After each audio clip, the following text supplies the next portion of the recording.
I'm really excited to be here with all of you. Honored to be here. And, I'll do my best to talk through some of this work that I believe very deeply in, but I definitely want to leave some time at the end to just be in conversation. So I'm really looking forward to learning more about what y'all are doing here and what you're about. I'm much, in true musical fashion, I'm much better at dialogue than monologue.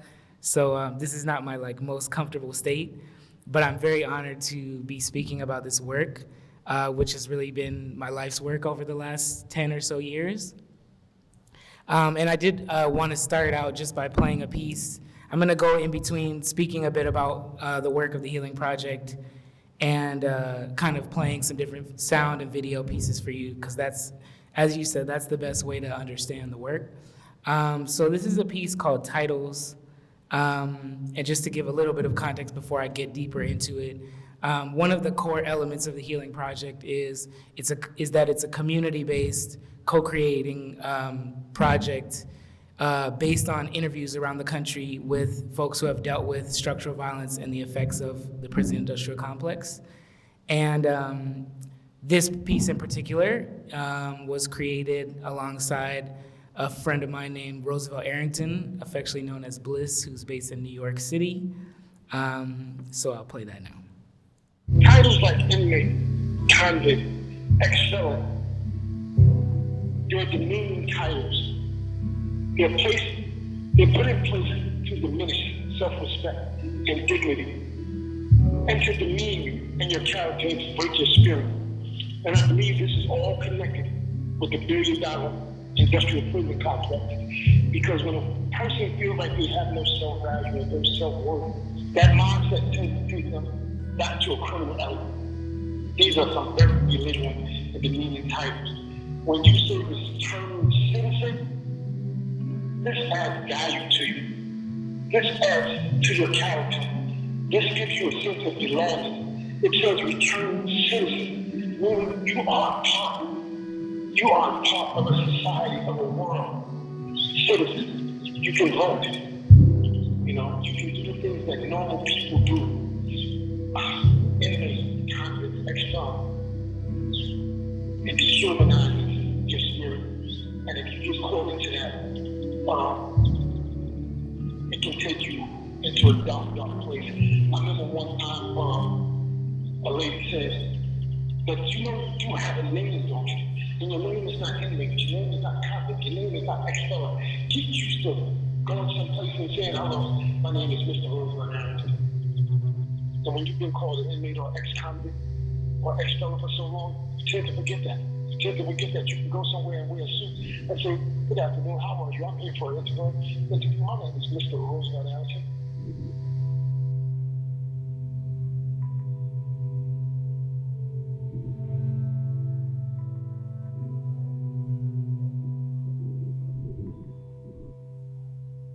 I wanted to play that piece first because words are such a big part of this project, and that might be a strange place maybe to start as a sonic artist, but for me it's the perfect place to start. A couple notes about that piece. The part of the reason that the audio quality is not the best is because I recorded it with him while he was in the prison over the jail phone. There's so much inside of that piece that is a microcosm of why, to me, words are so important. Bliss is talking there obviously about the particular injury of the words that even those who might be against the prison as a framework still tend to use to describe incarcerated people, and kind of drawing that back to what they do inside of the framework of the prison, while at the same time even bringing up additional issues that I always hear in that piece. Like, for instance, he talks about the privilege of being a citizen, and obviously I'm being here in Texas, thinking about, undocumented people who are not allowed to be citizens, who are not allowed to have these rights, while incarcerated people are suffering the same situation. There's so much inside of just the words in that piece. The reason that I actually began this piece, just to give a little bit of background, actually has a lot to do with words. And the reason for that is I was lucky enough to be mentored by an amazing artist, playwright named Anna DeVere Smith, who has developed a very long-form and well-known technique of building interview-based pieces. And she talks about going around the country and essentially trying to learn what it means to understand American language. And she talks about this, she always says this phrase that means a lot to me: if you say a word often enough, it becomes you. If you say a word often enough, it becomes you. We don't think so much about the words we say all the time. And so, that was really the early genesis of this piece. I wanted to engage in a community process where I could try to understand within that same type of framework what it would mean for people to talk deeply and in a complex way about what they've been through. The reason that's important to me is it seems like we do that a lot in society, but I don't really think we're doing it. Most of the time what we're doing is we are either regurgitating other things we've heard before, or we are engaging in very surface level processes that most of the time tend to be where we need to be at, because not every space is a protected space for us to engage in that way, which I deeply respect. And so the first element of this process for the Healing Project was, how do we create that sacred space where people can begin to have the trust to not only share their experiences and their healing tools with me, but through this communal process with each other. A lot of us, as we go through our lives, we develop these different tools for ourselves out of necessity, but they're not always codified, and as a result, we don't really get a chance to share them. And what I've found through the process of this piece is that most of the things that heal us in the deepest ways are actually not the things that we have access to through institutions. So that was the beginning of this process for me, was how do I engage in a long-term community process of conversation where, number one, it's not extractive, because a lot of documentary projects, those kind of things, people they go in the community, they take what they want, and they leave. That's not what we're trying to do here. So the first part of this process was to spend only 6 years just talking to people. And everybody that we chose to be in part of this project, having deep, long-form conversations, hours of conversations across those forms of years. And from the beginning saying, this is your piece. So at the end of this process, if you say 3 hours of stuff and you say, I don't want any of this to be here, it will not be here. If you say, we want it to go this way, that's the way it's gonna go. And that's been really the process of engaging in this piece. The other core element, which is why I played sound first, and you will see video pieces as well, but I really believe deeply in the process and the power of the sound of language. And something really interesting happens when you talk with people for a long time, is that we start to lose the pretense when we build that trust, and you hear it in how the sound changes in your voice.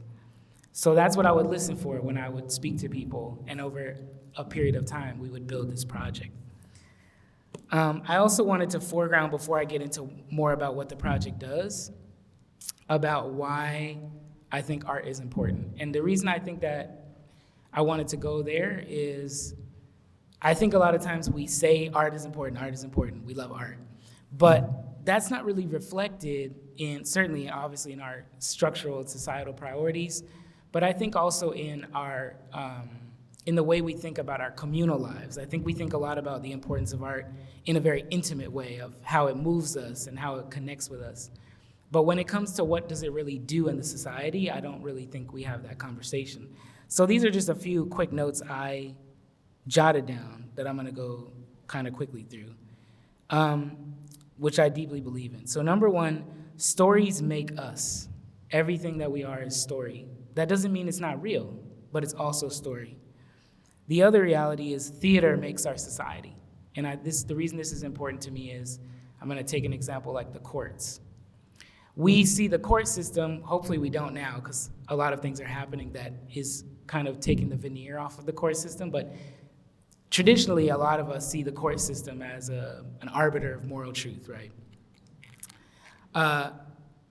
When really it is a theatrical space. And, we obviously, I think we understand this when we watch TV shows, even though that's deeply problematic, and we can get into that. But when it comes to, say, let's even look at the case of those who committed the murder of George Floyd. All of us understood, I think, I'll just speak to myself, seeing the outpouring of rightful rage and support of the family, support of the situation in regards to trying to figure out how to respond in that moment was obviously a deep moment for so many of us. But something I found deeply disappointing was that at the very same time that people were having such a deep, cogent critique of the police and the policing system, they still somehow believed in the courts. And they went to the courts and they said, this will bring us justice, not seeing that these systems are completely interconnected. The other thing the second point I wanted to make was we are performing all the time, right? So we perform different versions of ourselves according to where we are, who we're with, how we need to show up in different places. I'm sure you all perform a version of yourselves here, as I am doing. And so we have to think about what that means, and that has to do with art. Languages, images, and sound determine greatly what we think of people that we do not know. This is a really, really important point when it comes to histories of media, and this is a big part something that we engage with deeply in the Healing Project, is that,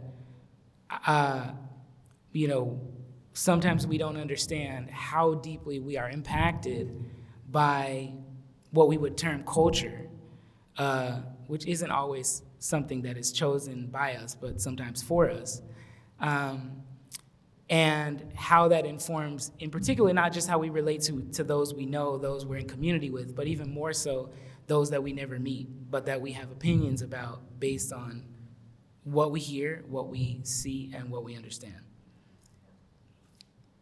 So getting into the project, this project really has a threefold mission. The first is to deconstruct, as I was saying, the centuries of propaganda from colonialism to the Old West to cop shows that has indicated to us who is criminal and who is not. The second is to engage in the true project of building communities of care. And the third is to make and sustain spaces where we can talk about the in-between, the long-term, and the vulnerability of the human spirit.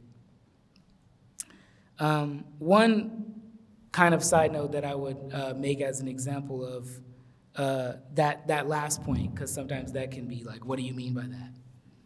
So one example I would say is oftentimes when I talk about abolitionist work, I'll go, have a conversation with a law class or any different type of class, and people talk to me about proportionality. This concept of, well, if somebody does this thing, shouldn't there be a proportional response to that? And what I always think about when I engage in that question is anything ever really proportional to a loss? Is anything ever really proportional to a trauma? If any of you have gone through a serious trauma, and I suspect that many of you have, I certainly have, you know that there's nothing proportional about that experience. And that also healing that takes a lifetime of knowledge, resources, tools, work, and support. As humans, and the same goes for our natural environment, it is so much easier to hurt us than it is to heal us. And so we have to work twice as hard and be twice as complicated about the ways that we try to heal. So now I'm gonna just talk as quickly as possible, because I wanna get into more of the art, about just an overview of where the Healing Project is now. As I said, it started out as this interview-based project, which originally the initial idea was to do these interviews, create this community, and then essentially co-create artworks based on that. So performances, films, exhibitions, albums, and we did that over the last few years. But the place where that, to me, fell short was that at the end of the day, a lot of the people that were a part of our community even though they received a lot from that process, they were still in the same position that they were in. And this project was not able to really affect that.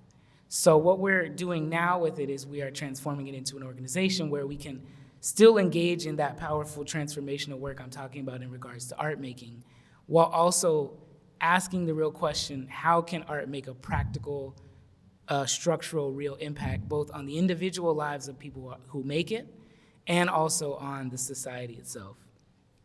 So just to show a few little slides real quick. This is the core tenet of our project. What if we built our world around healing? So our mission is to create artistic works, collective healing spaces, and advocacy initiatives in partnership with individuals impacted by structural violence to build a world based around healing rather than punishment. This part is very important to me. The chorus is the concept that I use to speak about this collective nature of the work. Obviously, that comes out of my experience as an artist, and if you do come to the performance on Thursday, you'll see that I love me some singers. I'm a vocalist myself, and there's nothing deeper than singing together, and that has really impacted me, not just in a musical sense, but in the ways that I think about collective work. And so when I say a chorus, I mean a multiplicity of voices moving in synchrony while maintaining their own characteristics, identities, and experiences. And these are the three kind of buckets that make up the chorus of the Healing Project. I'm not going to speak too much about all these different things, but what I'd like to highlight, which is our newest program that I'll then show a piece about, is the Healing Project Workshop. So this is, in addition to our art making, this is a new thing that means a lot to me. And what the workshop is this is our experiment in trying to engage in the question I just asked about how can art make a meaningful contribution that actually moves the needle in a person's life. So we choose one person from our community every year, and we work with them on a transformative project that will also include art making, but lives outside of that space, and they get to choose what it is. And then we dedicate the organization to that project for the year. Last year, the inaugural participant was a man named Keith Lamar. Keith Lamar is currently on death row in the state of Ohio. He was framed in the 90s for the largest prison riot in Ohio history. And literally everybody in the state knows that he's framed. It's an open secret among everybody. And at the time that we were working with him last year, and over the last couple years, he had a standing execution date of November 2023. So our project with him was to create together, but in the process of doing that, to strengthen his case for exoneration, and also to get that execution date moved, which we were able to do. Now it is in 2027, so our work now is to focus on the exoneration through the case. But in that process, we made a series of pieces with him, including a piece called Sweet, which I'd like to play for you now.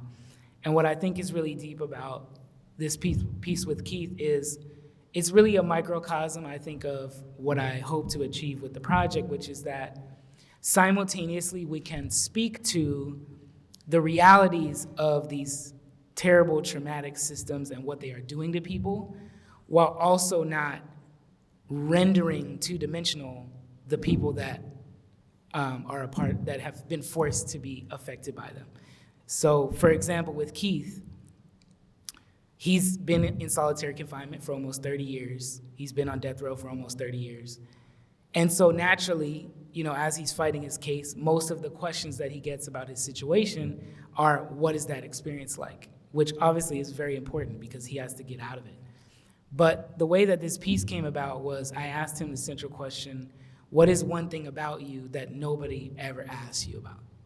Because I wanted to be able to have him speak as a person with ideas, with emotions, with conceptions about the world, which obviously everybody has, but very few people who are incarcerated get the chance to really engage on that level. So I'm gonna play this piece now.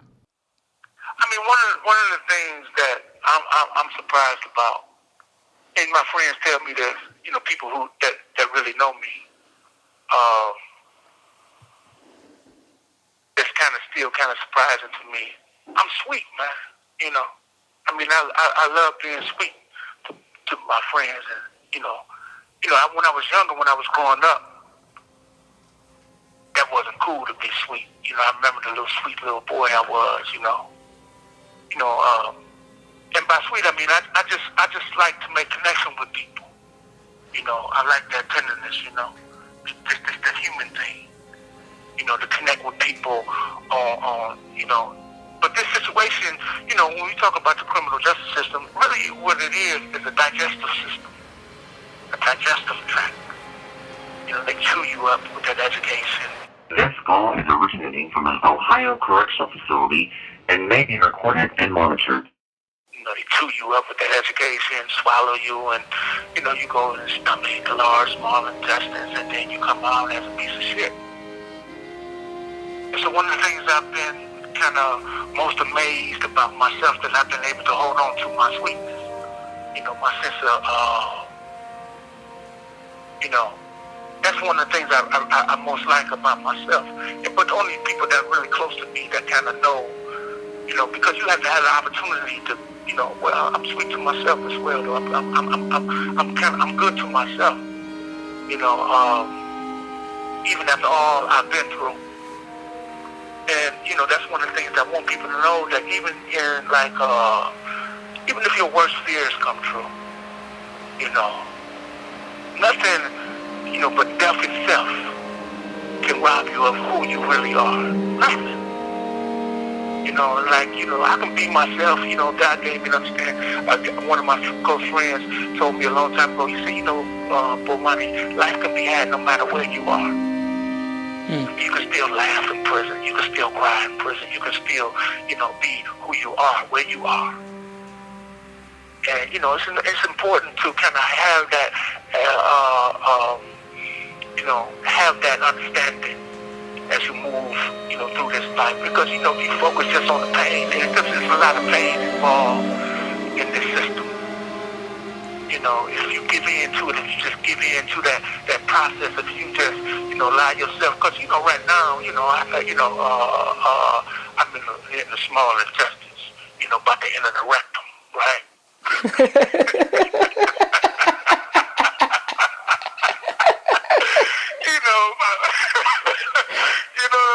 I know what you mean. I can laugh about that because I understand, you know what I mean? But I'm intact though.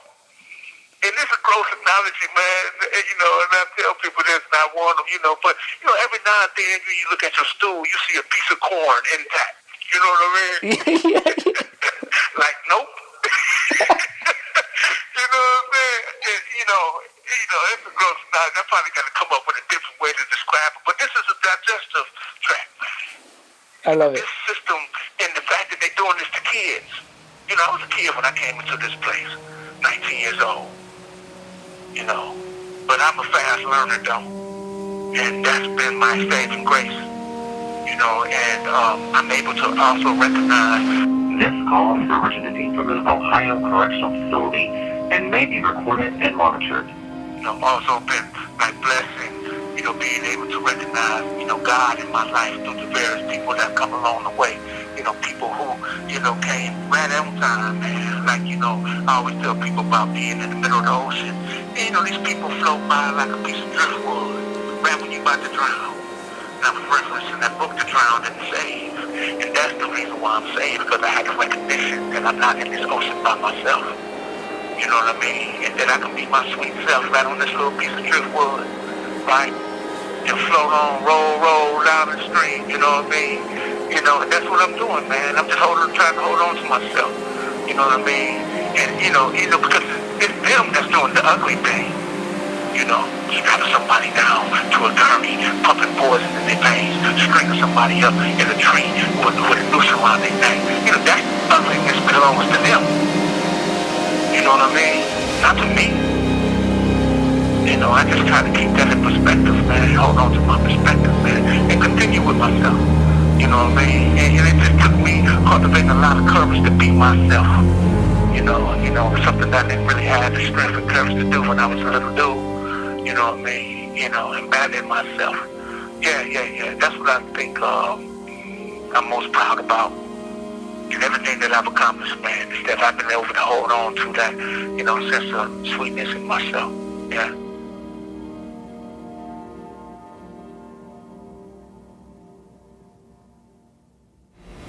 I can sit here and I can beg you not to kill me. My faith ain't gonna allow me to do that. I don't even want to speak too much after that. What I will say is, there's so many levels to that piece and what it means to me, and how it resonates. I think one thing, I'm sure it hopefully just resonates on so many levels to you, but one thing I'll point out that might not be so on the surface, but to me is a really good example of, I think, what sound can do, and also how we can interrupt that work that I'm talking about in regards to the very insidious and subtle ways that conceptions of who and what systems are kind of seeps into our daily consciousness. Is that I don't know how many of you have experienced a prison call, but usually the voice that interrupts the prison call is like a nice lady Siri type of voice. And it's basically like sounds, they make it sound like it's some polite lady that's just reminding you that you're being surveilled and also we're charging you for this call. And myself and my collaborator, Rafiq Bhatia, we made the choice to turn that voice into like a robot voice, into an inanimate voice. And so that was a small thing that most people might not register, but that I think does something important, on a much smaller scale than what Keith is saying, which is the most important thing in the piece. And speaking of that too, I also want to acknowledge one of the other co-creators of that piece who's been really important to the Healing Project, who's here with me, Chris Padishaw, who's also going to be on the piece, on the co-creating the show with me on Thursday.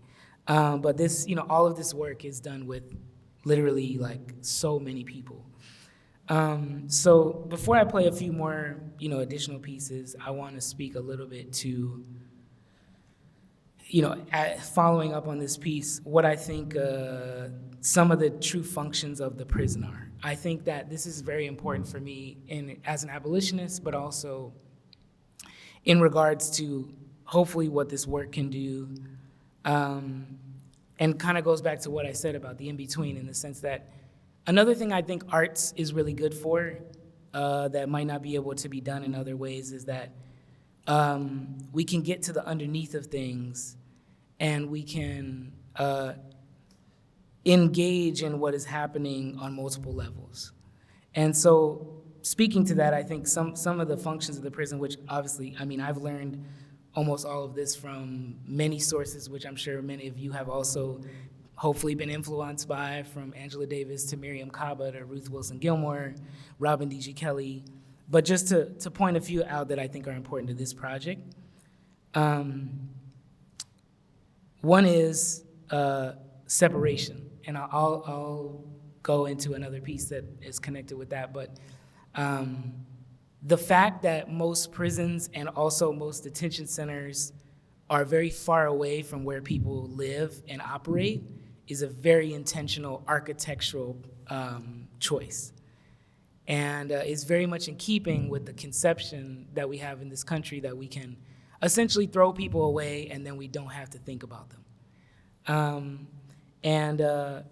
That affects us in a lot of different ways. I think one of the the ways that it does is it kind of normalizes our experience without those people. Now, it doesn't for their family members, for their community members who have to live with that every day and actually have to travel hours and hours to actually go see them. But for the general public who maybe are not dealing with that on a day-to-day basis, it kind of allows us to really not think about what we're doing by putting those people in that place. It also allows us all as a society to think that we do not possess qualities termed as bad if we do not exist inside of the prison. And what I mean by that is that within the moral framework of the prison, if you are not charged for a crime, You might think that you do not possess any of the qualities that a person who has been charged for a crime might possess. And as a result, not only, of course, do a lot of people get away with a lot of stuff, mostly because they have a lot of money, but also we miss what Kiese Layman, one of my greatest literary influences, terms the quiet violences.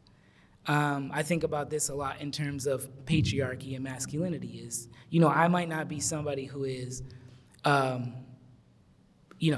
physically hurting somebody, thank God, but that doesn't mean that I don't possess quietly violent qualities that would affect my partner. Something as simple as not being able to communicate or shutting down when a person needs me because I've been taught to do that as a man. Now, you might not say that that is on any type of level, but if we're in a society where we don't engage with what to do with something like anger, that's the way we deal with it, is we say, we do not possess this, or we do this thing that then becomes we are incarcerated, right? Those are the registers we have for anger. Now, if you know yourself, we all have anger inside of us, right? We all have pain inside of us. We all possess desire. We all possess these qualities, but in this context, we're able to separate ourselves morally in a way that kind of takes us out of that equation and makes us not have to think about it. The prison also allows us to displace the issues of a society onto a group of people. And Angela Davis talks really deeply about this in Abolition Democracy, essentially enabling us to not deal with the issues that are a result of poverty, inequality, lack of housing, lack of education, quality education, trauma, and instead essentially saying we can deal with this and its resulting security and safety problems by basically just locking people up.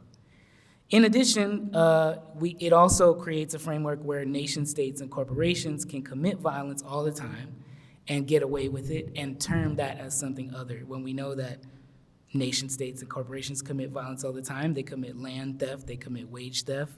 Look at the history of our country, the history of the Sackler Corporation, the current genocide in Gaza as very cogent and important examples. If the idea is that by removing people from society, we are removing violence, that is clearly not the case. It also functions to tamp down dissent and to create fear around dissent, but it does not tamp down or create fear around crime. That's a very common misconception, but when you look at numbers and statistics around crime, the prison has nothing to do with whether that goes up and down. Prevention and access to important things like affordable housing and job training and healing is actually what brings those things down. So then that brings us to what are the healing needs of the people? Obviously, we know that there are core needs which we have to address, which include food, shelter, housing, purpose and meaning in one's life, connection, community, and care for the mind, body, and the spirit. Also, yes, the reality is there is a need of the people around safety. I think that this is something that we have a lot of trouble talking about because it becomes a very binary thing where we don't want to deal with the question of safety, which I do think is a detrimental reality to our communities who are dealing with heavy levels of risk to violence. And basically we say, well, we're just gonna let the community deal with it, we're not gonna talk about it. And then on the other side, you have all the talking points that basically essentially demonize people and create a fear-based system around safety. And the thing that I always first and foremost come back to when I think about safety in this way is I come back to two of my favorite James Baldwin quotes, which I'm gonna pull up. One is when he quotes Shakespeare and he says, "Out of this nettle danger, we pluck this flower safety." And in that context, he says, art is here to prove and to help one bear the fact that all safety is an illusion. What he means by that is not that safety in and of itself is impossible. He means that the conception, number one, that we can ever be 100% protected from anything ever happening to us in the history of our lives is an illusion. And that as a result of the fear that we have around that, which is justified because we want to protect ourselves and the people we love, those of us with the power, the means, and the influence to do so have erected a set of systems that provide that illusion of safety for them. It does not provide that sense of safety for many communities and many people in those communities that don't have access to those things. He also says, it is time to recognize that the major effort of our country until today, and I'm talking about Washington all the way down to whoever heads the Women's Christian Temperance Union, is not to change a situation, but to seem to have done it. Not to change the situation, but to seem to have done it. This means that the first mistake that we make often when discussing the realities and needs of human beings is that we cease to be honest about how complex we are and what it truly means to take care of one another. And the second mistake we do is that when trying to provide healing solutions, we copy the lessons we've learned that echo those words from Baldwin. We become more interested in how to show we are making a difference than actually figuring out what people need and being there for them, which is often a very different thing. I'll use one story and then I'll get into some of the material because I have 15 minutes before Q&A. But one of the stories which eventually will make it is part of the interviews, the audio interviews I did, but I have to still fashion it into a piece, but it's something I think about all the time, is I was talking to this woman named Sharon Hewitt, who's based in San Francisco. Unfortunately, she's passed away since when we did this interview, and I'm from the Bay Area, born and raised, so I grew up with Sharon.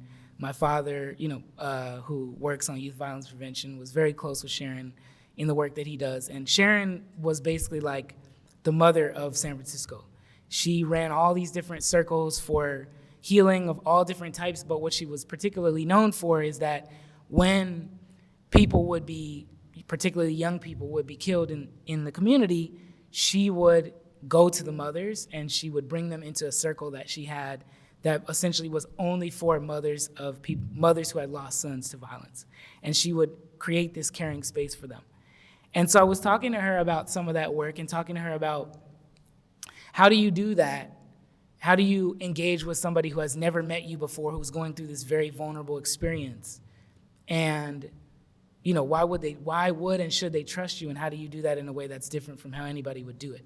And I know for me, just as an aside, like when I've lost people in my life, I found myself oftentimes becoming very angry at people, even close friends,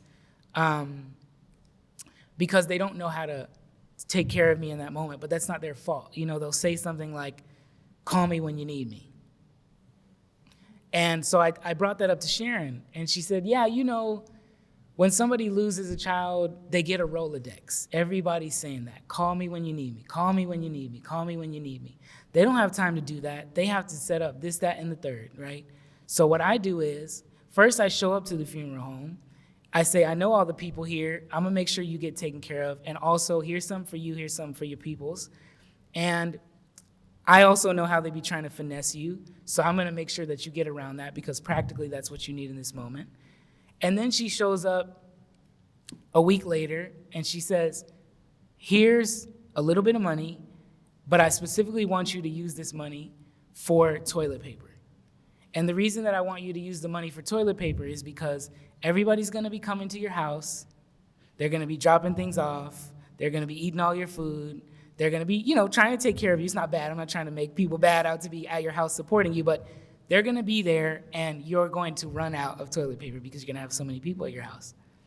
And she says, without fail, they'll call me, I'll call them back or they'll call me whatever the next week. And I'll say, this is Sharon. And they're like, who's Sharon? They just met her. She says, the toilet paper lady. And they say, don't you know that's exactly what I needed? I needed that toilet paper. Nobody was gonna bring that to me. And that's how she develops that trust, because they know that she deeply understands their situation. And she's not thinking about how am I supposed to show up? How does it look like I show up for this person? She's thinking about what do they really, really need from me in this moment, which might be different in a week or 2 weeks, And I really learned a lot, and I think a lot about that toilet paper story when even people in my life are going through things, because sometimes you gotta ask yourself, what is my version of that?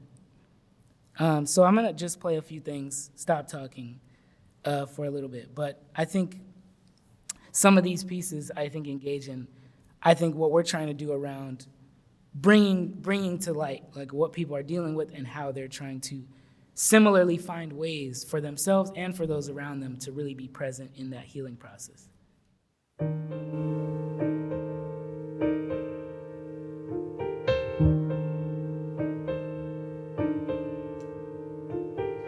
As I walk this land of broken dreams, I have visions of many things, but happiness is just an illusion filled with sadness and confusion.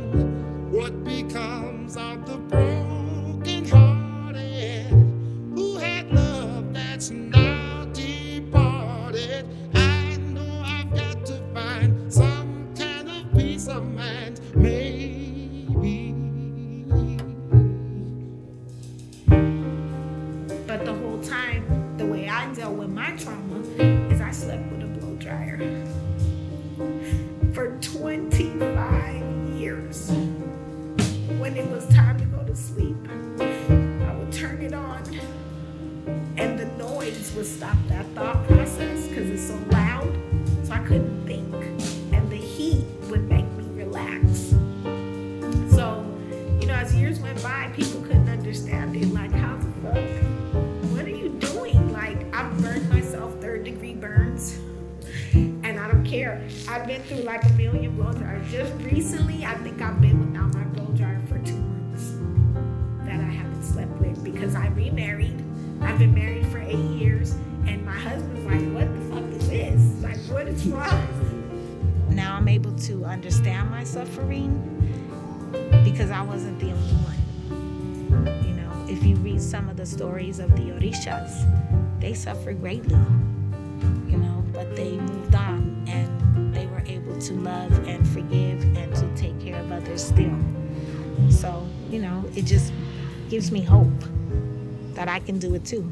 As I walk this land of broken dreams, I have visions of many things, but happiness is just an illusion filled with sadness and confusion. What becomes of the broken hearted who had love that's now departed? I know I've got to find some kind of peace of mind, maybe. Me and my brother Squirt, we was on a roof on 88th in on Hillside Apartments, and we was sitting on the roof talking, we was smoking a blunt. My brother had just passed away, and he asked me, he said, bruh, you the only one right now that's on that high spiritual belief shit right now, bruh. You the only one that's really trying to keep this faith thing strong. Tell me why is our brother gone? Tell me why God took our brother. Because right now, I don't know what to believe in. I don't know what's real. I don't even know why we're here. And I told my brother, you're here to keep going. You're here just to live the best way that you possibly can. Why do I feel like nobody else feels the way that I feel like I'm on an island? Why? Just questioning why? If this is in your heart, you gotta also make the intention to stay the course. And, you just gotta understand it's gonna rain, all those elements are still involved, and because you're still on earth doing these things. As I walk this land of broken dreams, I have visions of many things, but happiness is just an illusion filled with sadness and confusion.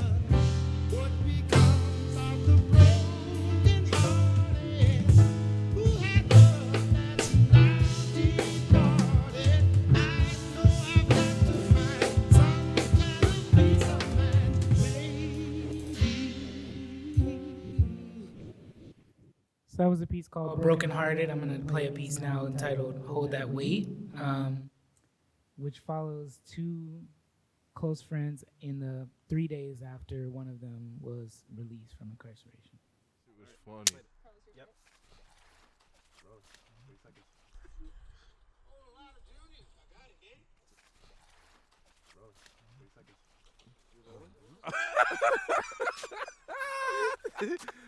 Yo, that's crazy, bro. Man, goddamn, man. That shit's crazy funny, dude. Damn, man. It's been a minute since I laughed like that.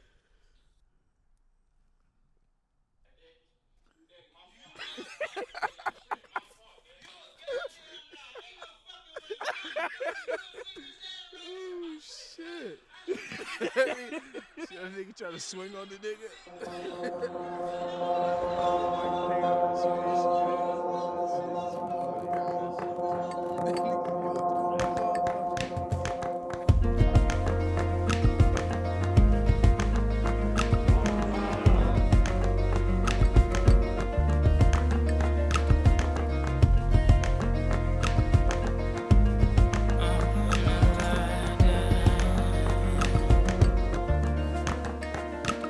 I came upon a man who carried in his hands all of his years at the factory plant, through minimum wage and many a state of dreams and love and sorrow. He asked if I could spare a pair of my walking shoes to help him climb the hills that still lay in his life. Something he could wear to carry his cares, hold up his iron will, a day may be tomorrow. He wanted to lay down, he wanted to touch the ground. I placed myself at his feet and said, whatever you need. He said, practice what you preach. Yes, I will hold that way. I'll hold that way for you. Yes, I will hold that way. I'll hold that way for you.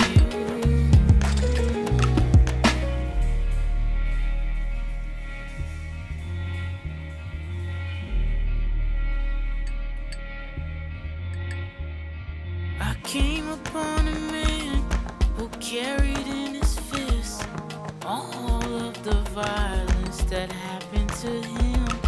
Through many a day, he locked it away and hardened his flesh like no weapon could prosper. They put him in a cage and said it was his fate to ride with the rest, but he got out in 8. He puts on a mask now to cover his rage, 'cause red and blue lights might look twice and bring the chopper today. He wanted to break down, he wanted to touch the ground. I said, how do we defeat that state that do evil deeds? He said, practice what you preach. Yes, I will hold that way. I'll hold that way for you. Yes, I will hold that way. I'll hold that way for you. Yes, I will hold that way. I'll hold that way for you. Yes, I will hold that way. I'll hold that way for you. Yes, I will hold that way. I don't know if it holds to. I had daydreams, ways of freedom, what it might be. Lately, I see working ways out.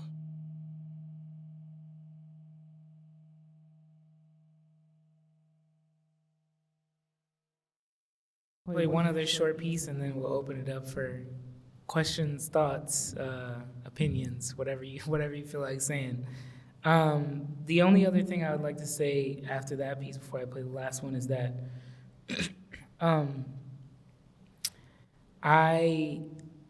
it is very important to me with the Healing Project as an abolitionist project that it is not about perfection. It's not about innocence. It's not about, it's not even necessarily about happy endings. And what I mean by that, I'll use the example. When we did our first exhibition and we created a sound room that had a lot of these pieces in it, and it's called The Healing Project is the front title in big bold letters. And a lot of people came out and said to me, I thought their stories would be happier. Or I thought like there would be more, like I would be more upbeat after leaving the room. And that was interesting to me. I understand why there was that impulse, but I think that comes from how we are, number one, like taught healing works in our society, which is you could take a magic pill and whatever and talk to your therapist for maybe 3 weeks. And then, you figured it out and you don't have to deal with that ever again. And obviously, again, for those of us who have gone through anything, like we know that that's not how it works. It's a lifelong process. You reach certain places with things and then you have to go back in a little bit and you have to deal with another part of it. And also, life is messy. Life is very messy and emotions are messy, experiences are messy. And so I think if we're going to build a society that is one built around healing rather than punishment, which is something I truly believe in.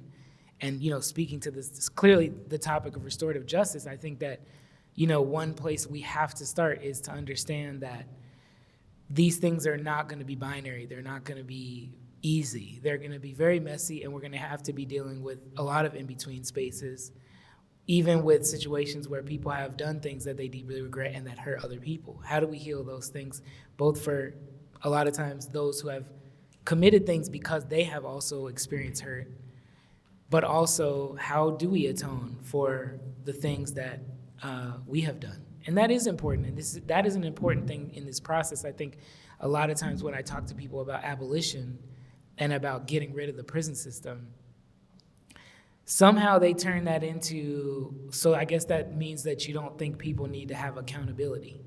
But that is definitely not the framework that we're talking about. It's actually that people have to have more accountability because the prisons do not give people accountability.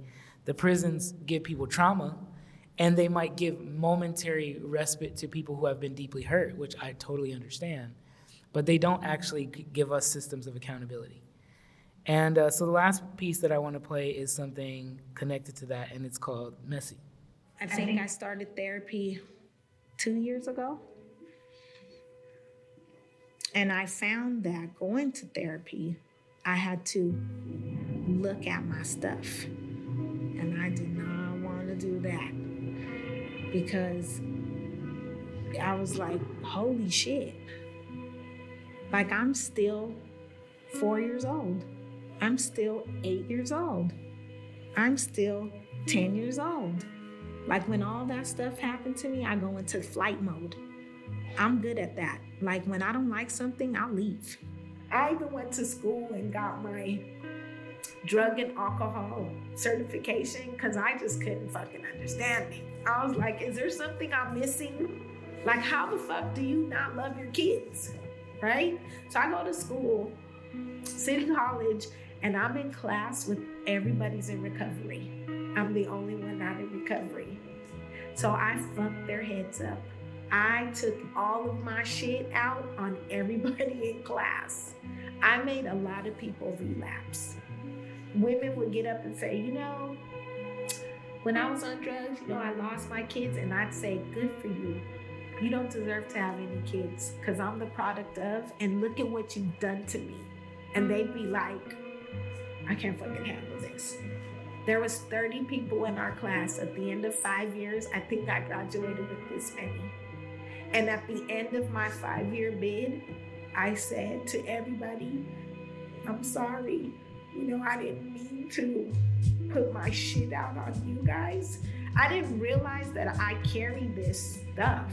And it's not your fault. And I now understand that the addiction is not about us or anyone. It's about you. And that's the part I could not grasp. Like, you motherfuckers keep saying it's a disease. You have a choice to pick up a needle and shove it in your arm. So how is that a disease? You can't say no. I couldn't get it because I felt like it just fucked my whole family up.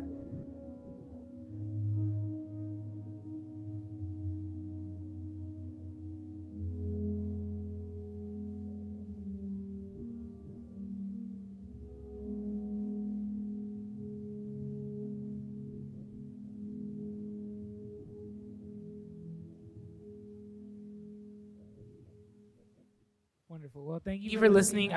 Please, any questions or anything that people would like to contribute to this conversation, I'm very eager to speak with you all. So now is the time. Yes.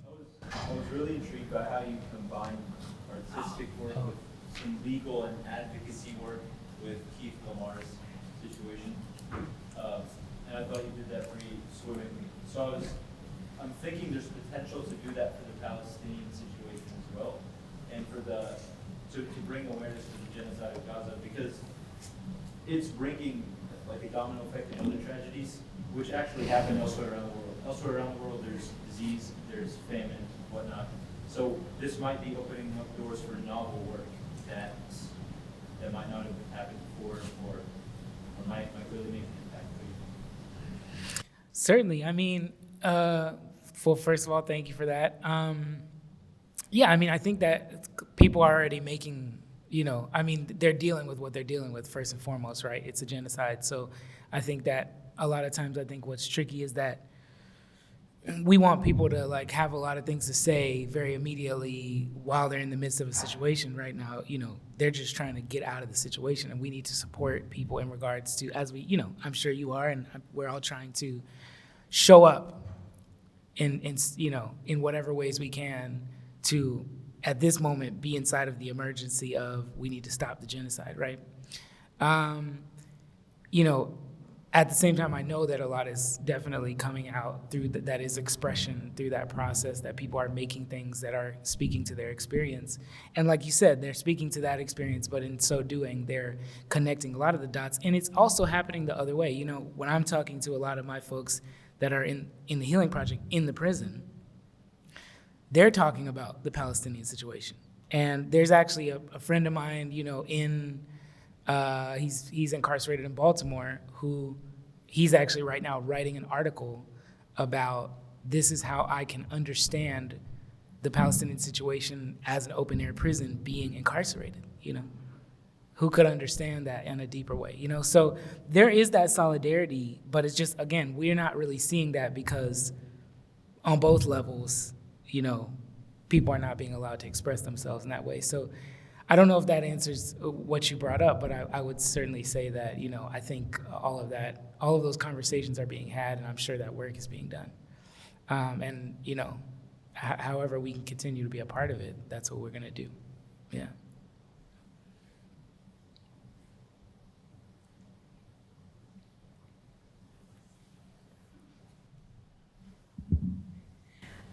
So thank you for that presentation. It was really moving, and I do believe like music heals people. Like even as someone who creates music, that what you're doing is like it's healing for yourself in some ways too. And I bring that up because a few years ago I was interested in like how music, people who are incarcerated, some of them produce rap or they create their own music. And so I researched into that, and it was really cool to see like that sector of music. So I was wondering if any people that you've interviewed, if they've collaborated with you on that. Yes, that's a great topic for sure, and I appreciate that for a few reasons. One is, so I'm doing my dissertation right now on abolition and sound, and actually part of that dissertation will be, and this, I'm not the only person who's doing this. Obviously, you're doing it, and a lot of people are writing about this, but speaking to the history of abolitionist sound and sound that's made in the prisons, talking about prison music as autobiography, because we obviously have a lot of people are very conscious of prison autobiographies from, a lot of different important folks, from, George Jackson to Angela Davis to Tookie Williams, But Keith actually has an autobiography called Condemned, which you can get. But, music is its own form of autobiography, and, incarcerated people have such a long history of doing that work. Obviously, like you said, there's the modern history of that, which is people mostly through hip hop, but there's also, the history of, unfortunately, a lot of the ways it's recorded is weird because, there's all these, this guy, Alan Lomax, basically this white dude who, got a grant from the government during WPA. He basically got a grant to, essentially go to the South and record all the black people music because it was not recorded yet. This is early 1900s. And, so the only way we have recordings from people who are incarcerated at Parchment Farm in Mississippi, at Angola, and in Louisiana, is through this Alan Lomax, which is literally called the Lomax collection, which pisses me off so much. But whole nother conversation. But those recordings are there, and they're a really valuable archive because you see the history of prison music. And I'm very fascinated about that history and also what's happening now. In this project, I haven't specifically collaborated with anybody on, we create musical tracks together that way, but they're mostly done through conversational processes and really sonic processes. When I'm doing this, Keith is a part of the musical process as well. I'm talking to him about that, and that happens with other people that I'm working with. But I haven't yet made tracks with them where they sing. We've talked about it, but I think really the main reason has been a lot of other people are doing it already, and I don't really necessarily feel that that's what I need to do. There's a really wonderful, there's a million examples, but there's a great record label called Die Jim Crow that basically is a label specifically for incarcerated musician artists, and they have a lot of amazing artists. And there's other, really dope organizations that do that. But it should be happening more. There's obviously also orgs that do that in the visual field, Nicole Fleetwood's work with Marking Time is an amazing project in that endeavor, and I would encourage everybody to check that out. But yeah, so far with my project, that's been the way that we've done it. And I'm really interested in, I guess, also pushing, not pushing the envelope, but I want people to see what else is possible with the artistic output that we can create together in terms of it, nothing against rap, but there's so many other things that we can create, and I think it tends to go towards that space. So, and there's a lot of interest of other musical genres in other areas. Keith is a good example. He's basically a jazz musician. So that interests me personally, But it's great, and I would, I hope people make as much music as possible, co-create in those ways. And for me, it's I also just want this to be an example that other people can just take and flip it however they want to flip it. I'm not interested in having any proprietary, stuff on that.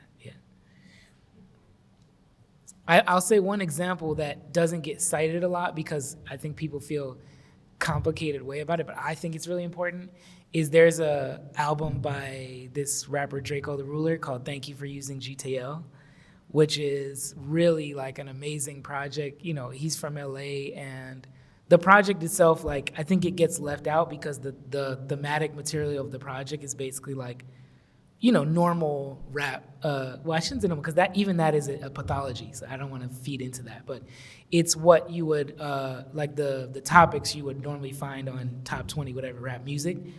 But he recorded the entire project over the jail phone with his producer. And while he was in for a murder bid and called it "Thank you for using GTL." So those things to me are, again, they're resistances. They might not be the term that way because people want it to be very overt and be like, this person is talking about like power to the people or whatever. But to me, that is a resistance, you know.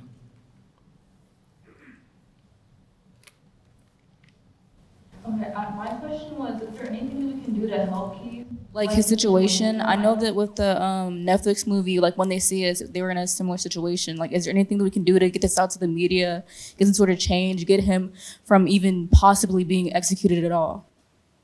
Yes, thank you so much for that question.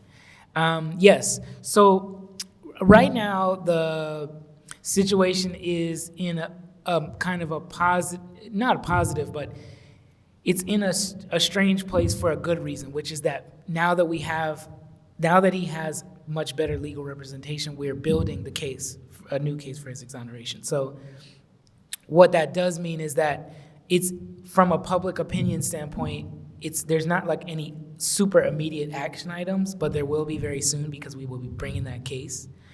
And so the best thing you can do right now is probably three things. One is you can visit keithlamar.org, and there's a bunch of different ways to get involved through the website, whether that's supporting his art, whether that's his autobiography, or he also makes his own records called Freedom First is the name of his album.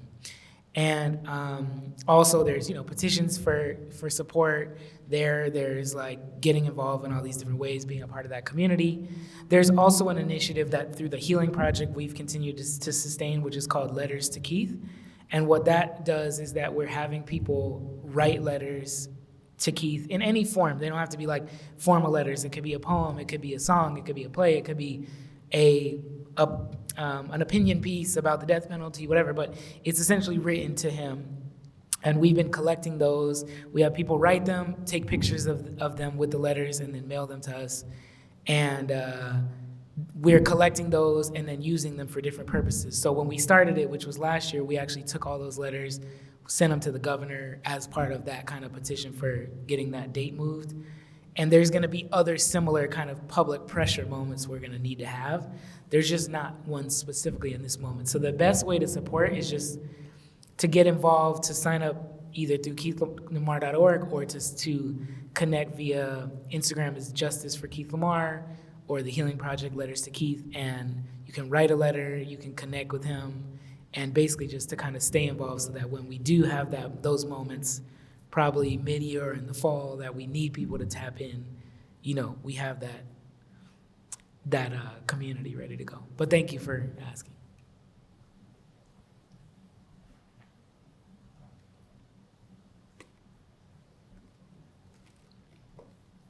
And I'll put that. Thank you. That was great.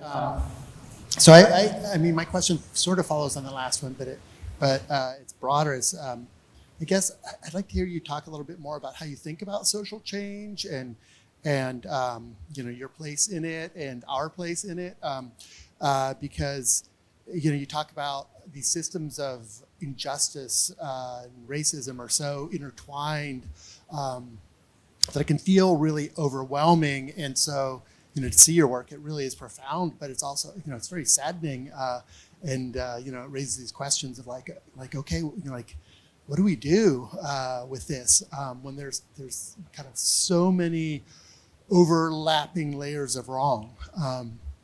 So I guess some of what you're doing, you're trying to reach people through your art, and so you can think of that as maybe an educational project, and then you also are doing these sort of specific acts of advocacy. And I guess I'd just like to hear you talk about would that be is that how you think of your work, and is that what you might recommend for us, or what do we do? Sure, yeah. So I think about that question, I guess, in two frameworks. One is the communal framework and the individual. I think a lot of times we just go straight to the individual. What do I do? When the community is really the most important part. If we're gonna really change anything on a scale level, it's only gonna happen through the us of that. And that doesn't mean that we absolve, again, that's a two-part. There is the individual responsibility within that framework, but when it comes to the communal question, I mean, I will say for me, the the eventual endpoint we need to get to is revolution. So that's a whole different space. But I will say, I think we move towards that, and we are moving towards that in a bunch of different ways. One of the really important ways that I think we move towards that is in chipping away at the intractability of the system. And I think that exists in a couple different ways. One is believing that other possibilities can exist and that we can get there, and then also believing that there is a horizon point where we can build enough power to get there. And then there's even a third element, which I think I was talking about earlier in the talk, which was also kind of deconstructing the ways in which we've been conscripted into the normalization of thinking, well, this actually, like, even though I know this part of this thing is wrong, I actually kind of believe in this just because I've always lived with it. Like the courts are the easiest example for me. So I think those are the elements where I see those cracks like happening right now, like with everything happening both in a national sense and globally. I mean, if anybody believes in the courts anymore, I just don't even really know what to tell you, you know what I mean? Like, or what kind of power they have. Like, I mean, they have a lot of power, but the fact that there would be a moral arbiter of anything, it makes no sense, I think. And I think young people are starting to realize that that's just BS, you know? So I think those elements bring us closer. And I think starting to have some really deep conversations about, as we are having these collective realizations, where do we go from here? What do we build that is otherwise? As Ashawn Crowley terms it, otherwise possibilities. I think that is very important. And building collective space where we can start to engage in that on a multitude of different levels is important.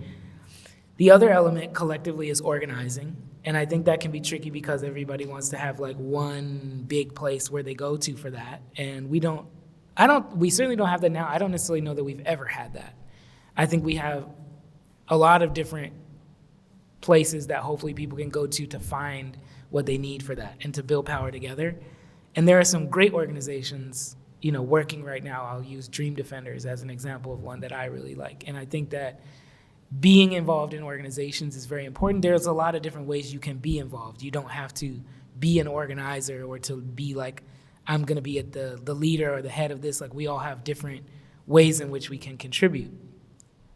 And then I think from an individual standpoint, there is, how do I exist as a person in the world who wants to contribute, say, to something like an organization? You know, for me, that might not always be me as an artist. It might just be me showing up to the meeting and being like, where are we showing up today to, or who are we calling, or who are we writing to, or whatever. And then there's the I guess I would say capital letter version of that, which is, as an individual, what do I believe is my purpose in this? And that for me is where the art comes in. Is that for me, I know that, I don't know why, I don't know how to explain it, but I think this is what I was called to do, and this is how I was called to contribute. And so I have to focus on honing in as much as possible on how I can contribute to that medium. Again, it doesn't exclude me from contributing in other ways, but it does allow me to spend a lot of time in trying to build that in as detailed a way as possible, which I do think is important because we do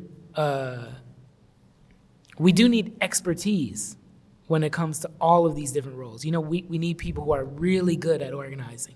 We need people who are really good at message, like building out the message. We need people who are really good at healing. People are, in this work, people are traumatized all the time as we're trying to organize, as we're trying to do everything we're doing. So who's gonna take care of that, you know? A lot of things get lost in translation if we don't have that in the space. So I think bringing those elements in, understanding how you fit in that circle is important. And then I guess the last thing I would say is, don't be afraid to try to build something. It's really hard, and you have to do it in community. Like, this is me plus a bajillion people to build this, but I think, and I've been very lucky to be able to have people that commit with me into building it. But what I've found is so really like deep and sustaining about it is that it gives me the chance to engage in a long-term process of like actually building something that I hope will last, that people can find as something as a container in it and be like, we think this is worth continuing and engaging in, and it gives us something important. And if we don't do that, then we just have the structures that we have. If we don't build other things, then we just have what we have, you know? So I'm really, you know, a big proponent of building otherwise possibilities. Some of those are just our ideas. Some of those are physical structures. Some of those are creative structures. Some of those are, I don't know, it could be so many different things, but I think building things are really important. Yeah.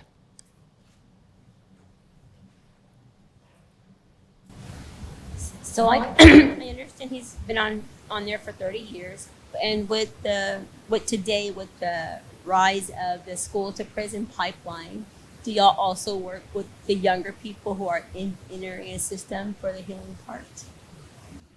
Yes, that's a great question too. Thank you. I appreciate that question too, because it often gets lost in our work because we focus so much on, you know, the kind of, I guess, like middle section, I guess I would say, of the carceral system. But we work at all levels. What I mean before is before, during, and after. So obviously the during is like a situation like Keith's, but we also work with, as you know, what we term returning citizens, as Bliss was talking about, which is people who have been released and, you know, who have all their own set of issues in regards to that because they're barred from all these different things, from employment opportunities to, you know, mental health, to all these different things. And then we also, yes, a big part of our work is with the youth and trying to,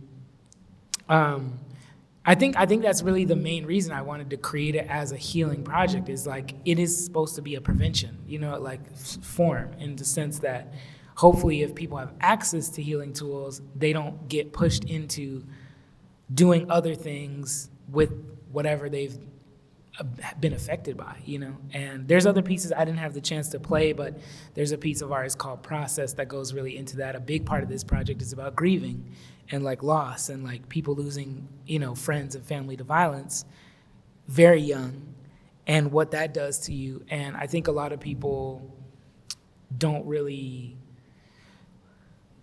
take that seriously, like what it does to a young person to like lose somebody to violence in that sudden way.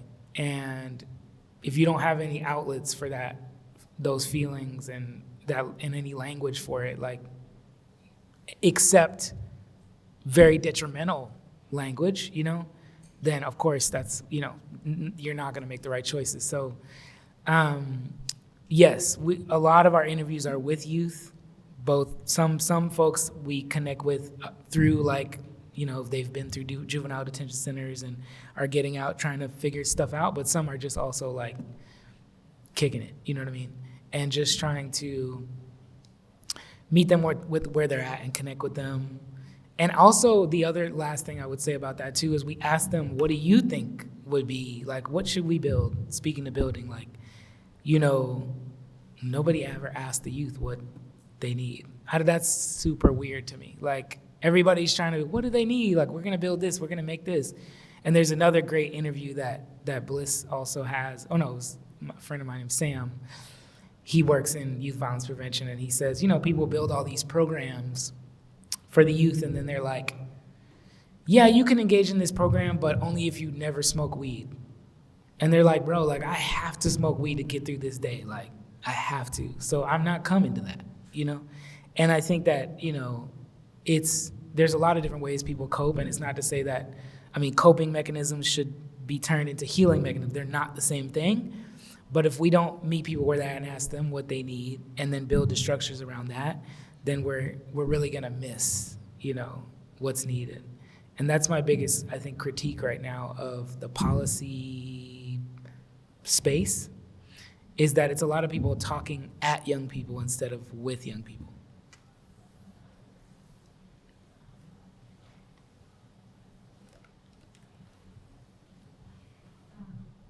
I'm interested just from like an artistic output.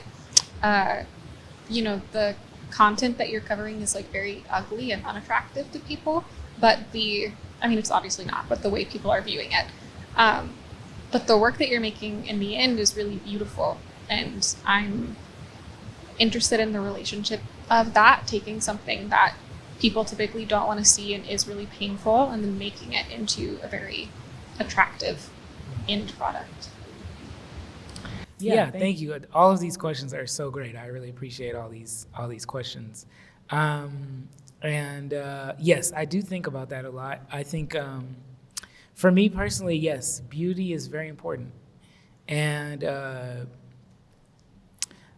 the reason I think it's important is, and beauty can be many different things, but as a sonic framework, I think the reason that I like it is that number one, I think it allows everyone to enter. I think that I'm not against like atonal music, for example. I think it does a lot of really interesting things, but I think that a lot of people are pretty immediately turned off by that, and for this kind of work, I can't really risk that, quite frankly. So that's a big part of it. And I think as an inverse, when people are able to be taken in on an emotional, hopefully register on an emotional level by that set of sonic aesthetics, I think that it allows them to engage in the ways that you're talking about, where they're not only just thinking about, well, this is really depressing or whatever. They're thinking about, it registers in a different way. I think also for me, this concept of beauty from a sonic perspective or an aesthetic perspective, it actually goes hand in hand with two other things that I think a lot about, which is vulnerability and duration. And so for me, I think those are kind of like three really core sonic principles that, Chris and I talk about a lot, or different people, where it's like, in this world where we are dealing with so much spectacle all the time and so much violence and so much scroll, and move, and this issue, and then that issue, and then that issue, we don't really get the time to just spend time with something and to feel the softness of it. Everything is so, like, violent, really, and obviously some of that is important from the reality of what it is. The world is violent right now. But I think that there are ways to engage in the realities of that violence that don't reproduce it. And I think that is a big thing for me with this work, because I'm also really not trying to re-traumatize people. We're dealing with communities already that, I don't make this work with people then for other outside people to be affected by it. That's not the audience. The audience is plus, it's everybody. So it can't do that. As best as I can, I can't control 100%, but as much as I can control. So, for me, that is part of what goes into those sets of decisions. Is I want the work to really engage in that space of softness of space itself, meaning silence or duration or, just the ability to sit inside of something and just think about it and feel it and not have to immediately be assaulted by 10 other million things, Yeah.